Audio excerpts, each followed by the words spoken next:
ridicată, detaliile modelelor ridicată, toate ridicate, astea două dezactivate, rata FPS țintă 120, iar ultima afișare a personajelor ucise activată.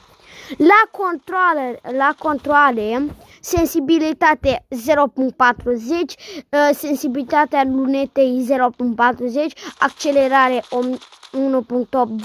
iar crosserul meu este așa: dimensiunea punctului 0, grosimea liniilor 11.8, lungimea liniilor 12.24, distanță 0, iar dacă puneți pe dinamică această setare, o să, cum să spun eu, când mergeți și când săriți, o să vi se facă, o să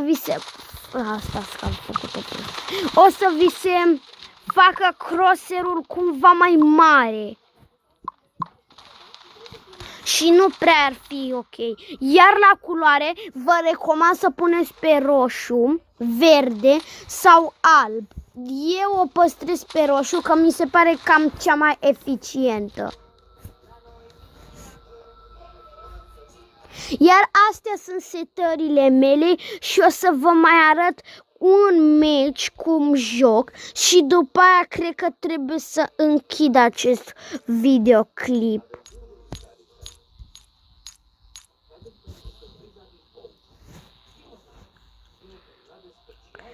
Arena vre.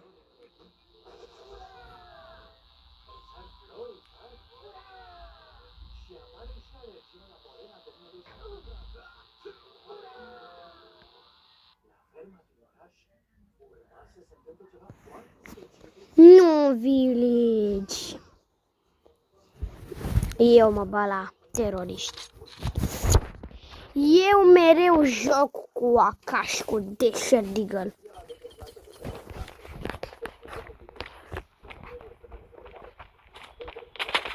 What?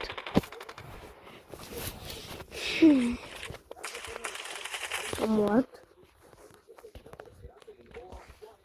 Iar când termin acest videoclip și o să-l postez, să dați o notă cum vi se pare că joc eu stand-off tu.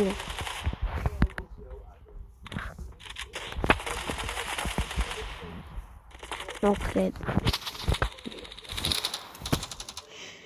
Eu, dacă aș fi în locul vostru, cred că mi-aș da nota tati.